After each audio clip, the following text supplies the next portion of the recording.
Is it hot in here, or is it just Agents of S.H.I.E.L.D.? Hey guys, it's JStars360 here with my review of this week's episode of Agents of S.H.I.E.L.D., The Girl in the Flower Dress. Sorry if I sound a little redundant in this episode, but for some reason, I lost connection and video got cut off, so I'm redoing this again. Hopefully I don't have to redo it again, but yeah. So if I sound pissed off at all, so if I get pissed off at all, or not pissed off, but I sound bored, that's why. And also, sorry for this angle. Only room I could find. I had to get on my knee, put this on a counter and record on my knees to do this, so if the angle's weird, I have it at a weird position so I don't have to kneel down, so yeah. Alright, so let's get into this week's episode. This is the one, in case you're unfamiliar with it or not watching it. There's this fire guy in Hong Kong. No, he's not the Human Torch. It goes missing, and S.H.I.E.L.D. is suspected of being responsible for it because there was a leak in Agents of S.H.I.E.L.D., like someone hacked in. S.H.I.E.L.D.'s the likely suspect since she had such good connections to S.H.I.E.L.D. And I really like this episode.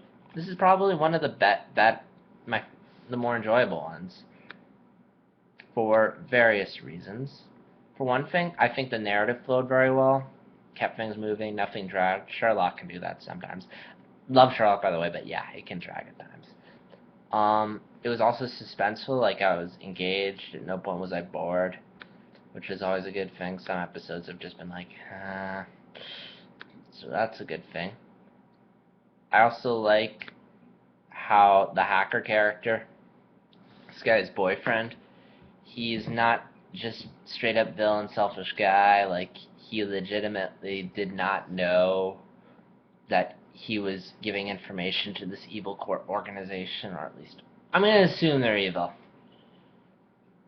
But yeah. Wait, where'd that light come from? How does it matter? So yeah, boyfriend not evil. He had no idea he was putting innocent people at stake. He had no clue that he was doing it for an evil corporation. I also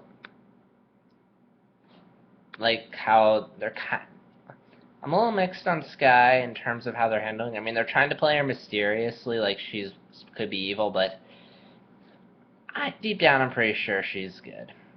I appreciate them trying to keep us confused as to where our loyalties lie, though. There was some fun.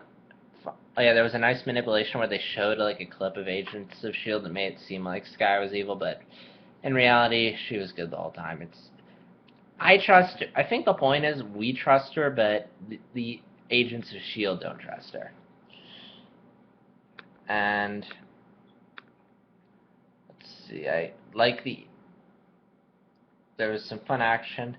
Scorch is clearly Human Torch ripoff, although can't have the Human Torch in here because he's owned by a different brand. Fox has the rights to him, not Paramount, so he can't exist in the same universe, unfortunately. Although, Lego Marvel Superheroes has Fantastic Four and Avengers, so yeah, that game came out today. Go pick it up. It looks awesome. I like how Coulson groans when he hears the name Scorch. Like, great, they gave him a name. Like, he's pointing out how cheesy this whole superhero thing is. And I also like, how I think we're getting this whole centipede thing that is gonna be like, I'm pretty sure it's like the main arc for the season, if not the series, like, because the centipede, the thing that got mentioned in the first episode, that came back. So I'm guessing that this is gonna be the main story. Like, we're gonna have episodes related to the centipede thing, and then we're just gonna have a bunch of random filler episodes, which may or may not come back. And yeah.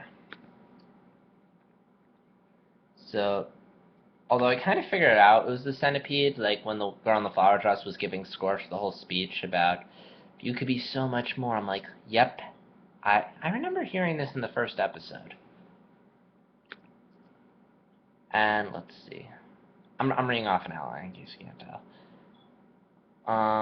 So yeah, I like how stuff goes back. I like how there's an ongoing story, and this isn't just random incidents. I like that. I also like, I've already said before, before that I'm not that big on most of the characters at Agents of S.H.I.E.L.D. Sky, I'm kind of back and forth on. Beginning of this episode, I really was like groaning because Sky was not acting the way I thought an Agent of S.H.I.E.L.D. should act. But then again, she's not really part of the organization. She's just some hacker that got picked up, so I guess it makes sense. But I kind of, but I don't know, just something about that bothered me. But anyway, end of the episode, I really liked her, mainly because they gave her a decent backstory. It was a little rushed. I mean, it's not the greatest backstory I've ever heard in a TV show. That would go to something like Avatar with the episode The Storm.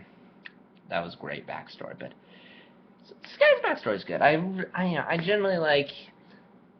It really shows how determined she is. I mean, the fact that she's willing to learn all this hacking stuff, join all these organizations just to find out what happened to her parents is good. Although they're also probably doing this just to keep you watching. You know, here's this question that we're not going to answer for a while, but keep watching and maybe eventually we'll answer it. And, but yeah. I mean, it's a tactic. It kind of keeps me interested. I mean, Avatar, I think, is doing a better job of keeping me interested because I love that show. I'm currently on halfway through season 2. They, right after it's the episode after the library episode, in case you're curious. But I digress. So, curious, that'll be interesting to see. Also, a bit of trivia for you. The woman, I'm sorry I haven't looked at the name of the character, but the Asian woman who drives the plane, apparently College Humor posted an article. Apparently she voices Mulan in the Disney movie Mulan, and, minor spoiler for the next couple seconds, she voices Finn's mom in Adventure Time. Yeah, I'm watching following along with Doug on Adventure Time, and that kind of blew my mind that Finn is a mom.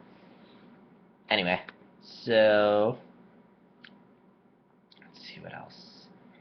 I also like how we got to see a serious side of Coulson.